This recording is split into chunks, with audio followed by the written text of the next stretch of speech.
ഫെബ്രുവരി മാസത്തിൽ കൈകാര്യം ചെയ്ത ചരക്കിന്റെ അളവിൽ ഇന്ത്യയിലെ തെക്കുകിഴക്കൻ മേഖലകളിലെ 15 തുറമുഖങ്ങളിൽ ഒന്നാം സ്ഥാനത്തെത്തിയിരിക്കുകയാണ് വിഴിഞ്ഞം തുറമുഖമെന്ന് മുഖ്യമന്ത്രി ഫേസ്ബുക്കിൽ കുറിച്ചു.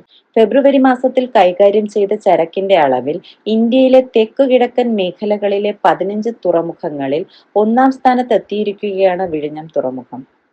ട്രയൽ റൺ തുടങ്ങി 8 മാസവും കൊമേഴ്ഷ്യൽ ഓപ്പറേഷൻ തുടങ്ങി 3 മാസവും മാത്രം പിന്നിട്ട പദ്ധതിയുടെ ഈ നേട്ടം വിസ്മയകരമാണ്.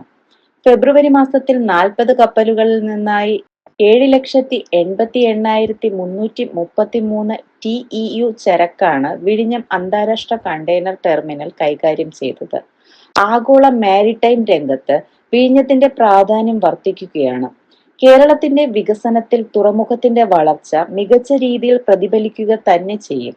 അതിവേഗം ഉയരങ്ങളിലേക്ക് കുതിക്കുകയാണ് വിഴിഞ്ഞം അന്താരാഷ്ട്ര തുറമുഖം.